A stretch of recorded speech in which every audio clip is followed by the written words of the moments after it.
ನಿಮ್ಮ ಹಳೆ ಒಡವೆನ ಅಧಿಕ ಬೆಲೆಗೆ ಮಾರಬೇಕೆ?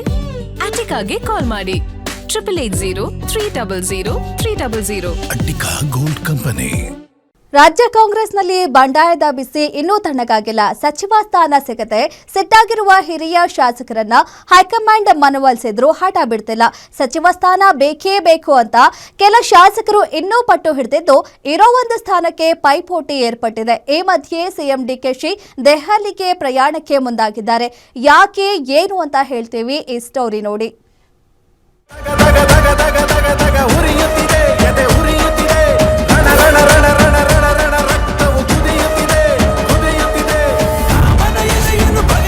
ರಾಜ್ಯ ಕಾಂಗ್ರೆಸ್ನಲ್ಲಿ ಮುಗಿಯದ ಬಂಡಾಯದ ಕೆಚ್ಚು. ಹಿರಿಯ ಶಾಸಕರ ಸಿಟ್ಟು, ದೆಹಲಿಯತ್ತ ಡಿಕೆಶಿ ಪ್ರಯಾಣ. ಸಿಎಂ ಡಿಕೆ ಶಿವಕುಮಾರ್ ನೇತೃತ್ವದ ರಾಜ್ಯ ಸಚಿವ ಸಂಪುಟ ವಿಸ್ತರಣೆಯಾಗಿ 5 ದಿನಗಳು ಕಳೆದುಹೋಯಿತು. ಆದರೆ ಸಚಿವ ಸ್ಥಾನ ಸಿಗದಿದ್ದಕ್ಕೆ ಬಂಡಾಯದ ಕಿಚ್ಚು ಮಾತ್ರ ಧಗಿಸುತ್ತಲೇ ಇದೆ. ಸಚಿವ ಸ್ಥಾನ ಸಿಗದೆ ಸಿಟ್ಟಾಗಿರುವ ಶಾಸಕರ ಮನವೊಲಿಕೆಗೆ ಹೈಕಮಾಂಡ್ ಹಾಗೂ ರಾಜ್ಯ ನಾಯಕರು ಇನ್ನಿಲ್ಲದ ಪ್ರಯತ್ನ ಮಾಡ್ತಿದ್ದಾರೆ. ಆದರೆ ಸಚಿವ ಸ್ಥಾನ ಸಿಗದಿರುವುದಕ್ಕೆ ಸಿಟ್ಟಾಗಿರುವ ಕೆಲ ಶಾಸಕರು ಇನ್ನೂ ಸಚಿವ ಸ್ಥಾನಕ್ಕೆ ಬಿಗಿಪಟ್ಟು ಹಿಡಿದಿದ್ದಾರೆ. ಹಿರಿಯ ಶಾಸಕ ಎಂ ಕೃಷ್ಣಪ್ಪ ಪುತ್ರ ಪ್ರಿಯಾಕೃಷ್ಣ, ಬಸವರಾಜ ಶಿವಣ್ಣನವರ್, ಟಿಬಿ ಜಯಚಂದ್ರ, ನಾರಾಯಣಸ್ವಾಮಿ, ಅಶೋಕ್ ಪಟ್ಟಣ್ ಇನ್ನೂ ಸಚಿವ ಸ್ಥಾನದ ವಿಚಾರದಲ್ಲಿ ಬಿಗಿಪಟ್ಟು ಹಿಡಿದು ಸಚಿವ ಸ್ಥಾನ ಸಿಗಲೇಬೇಕು ಎಂದು ಪಟ್ಟು ಹಿಡಿದು ಕೂತಿದ್ದಾರೆ. ಅಲ್ಲದೆ ಈ ವಿಚಾರವಾಗಿ ಹಿರಿಯ ಶಾಸಕರೆಲ್ಲ ಒಂದಾಗಿ ಚರ್ಚೆ ಮಾಡಲು ಮುಂದಾಗಿದ್ದಾರೆ. ಅಧಿವೇಶನದ ವೇಳೆ ಡಿನ್ನರ್ ಮೀಟಿಂಗ್ ನಡೆಸಿ ಚರ್ಚೆ ನಡೆಸಲು ತಯಾರಾಗಿದ್ದಾರೆ. ನಾವೆಲ್ಲರೂ ಕೂಡ ಹಿರಿಯ ಶಾಸಕರಿದ್ವಿ, ಕಿರಿಯ ಶಾಸಕರಿದ್ವಿ, ಎಲ್ಲರೂ ಕೂಡ ಸಮಾನ ಮಾನಕಸರು ಕೂರ್ತೀವಿ, ಚರ್ಚೆ ಮಾಡ್ತೀವಿ.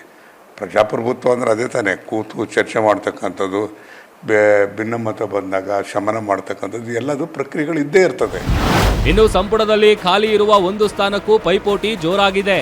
ಮಹಿಳಾ ಕೋಟಾದಡಿ ಮಹಿಳೆಯರಿಗೆ ಸಚಿವ ಸ್ಥಾನ ನೀಡುವ ಬಗ್ಗೆ ಹೈಕಮಾಂಡ್ ಮಟ್ಟದಲ್ಲಿ ಚರ್ಚೆಯಾಗಿದೆ. ಆದರೆ ಮಾಜಿ ಸಿಎಂ ಸಿದ್ದರಾಮಯ್ಯ ಮಾತ್ರ ಉತ್ತರ ಕರ್ನಾಟಕ ಭಾಗದ ಕುರುಬ ಸಮುದಾಯದ ಶಾಸಕರೊಬ್ಬರಿಗೆ ಸಚಿವ ಸ್ಥಾನ ಕೊಡಬೇಕೆಂದು ಬಿಗಿಪಟ್ಟು ಹಿಡಿದಿದ್ದಾರೆ. ಈ ಮಧ್ಯೆ ಸಚಿವ ಸಂಪುಟ ವಿಸ್ತರಣೆ ಬಳಿಕ ಖಾತೆ ಹಂಚಿಕೆ, ಹಿರಿಯ ಶಾಸಕರ ಅಸಮಾಧಾನದ ವಿಚಾರದ ಬಗ್ಗೆ ಹೈಕಮಾಂಡ್ ಜೊತೆ ಚರ್ಚೆ ನಡೆಸಲು ಸಿಎಂ ಡಿಕೆಶಿ ದೆಹಲಿ ಪ್ರಯಾಣಕ್ಕೆ ಮುಂದಾಗಿದ್ದಾರೆ. ನಾಳೆ ಮಧ್ಯಾಹ್ನದ ಬಳಿಕ ಹೈಕಮಾಂಡ್ ನಾಯಕರನ್ನ ಭೇಟಿ ಮಾಡಲಿರುವ ಡಿಕೆಶಿ ಹಿರಿಯ ಶಾಸಕರ ಅಸಮಾಧಾನದ ಬಗ್ಗೆ ಚರ್ಚೆ ನಡೆಸಲು ಮುಂದಾಗಿದ್ದಾರೆ. ಈ ಮಧ್ಯೆ ಎಲ್ಲವೂ ಹಿರಿಯ ಶಾಸಕರ ಅಸಮಾಧಾನ ಎಲ್ಲ ಸರಿಯಾಗಲಿದೆ ಅಂತ ಸಚಿವ ಸತೀಶ್ ಜಾರಕಿಹೊಳಿ ವಿಶ್ವಾಸ ವ್ಯಕ್ತಪಡಿಸಿದ್ದಾರೆ. ಮಾತಾಡಿದ್ರೆ ಈಗಾಗಲೇ ಗೊತ್ತಿಲ್ಲ ಏನು ಮಾತಾಡಿದ್ದಾರೆ. ಸುರ್ಜೇವಾಲಾ ಜನರಲ್ ಸೆಕ್ರೆಟರಿ ಮಾತಾಡಿದ್ದಾರೆ, ಸಿಎಂ ಅವ್ರು ಖುದ್ದು ಹೋಗಿದ್ದಾರೆ, ಅಧ್ಯಕ್ಷರು ಮಾತಾಡಿದ್ದಾರೆ, ಬೇರೆ ಸಚಿವರು ಹೋಗಿದ್ದಾರೆ, ಮಾತಾಡಿದ್ದಾರೆ. ಸರಿ ಮಾಡುವಂಥ ಪ್ರಯತ್ನ ಮಾಡ್ತಾರೆ. ಗೊಂದಲ ಇದೆ ಅಂತ ಇದೆ, ಸರಿಪಡಿಸುವಂಥ ಪ್ರಯತ್ನ ಮಾಡ್ತಾರೆ. ಈಗಾಗಲೇ ಡೆಲ್ಲಿಯಿಂದ ವರಿಷ್ಠರು ಬಂದಾರೆ, ನಮ್ಮ ಈ ವರಿಷ್ಠರಿದ್ದಾರೆ, ಮಾಡ್ತಾರೆ. ಎಲ್ಲದಕ್ಕೆ ಕಾಲ ಬೇಕಷ್ಟೇ. ಒಟ್ನಲ್ಲಿ ಸಿಎಂ ಡಿಕೆಶಿ ಸಂಪುಟ ಭರ್ತಿಯಾಗಿದ್ರು ಸಚಿವ ಸ್ಥಾನಕ್ಕಾಗಿ ಹಿರಿಯ ಶಾಸಕರ ಪಟ್ಟು ಇನ್ನೂ ತೀವ್ರವಾಗ್ತಿದೆ. ಹೀಗಾಗಿ ಹೈಕಮಾಂಡ್ ನಾಯಕರು ಮುನಿಸಿಕೊಂಡ ಶಾಸಕರನ್ನ ಹೇಗೆ ಸಮಾಧಾನ ಮಾಡುತ್ತೆ ಅನ್ನೋದನ್ನ ಕಾದು ನೋಡಬೇಕಿದೆ. ವೀರೇಶ್ ದಾನಿ, political bureau, guarantee news, Bengaluru.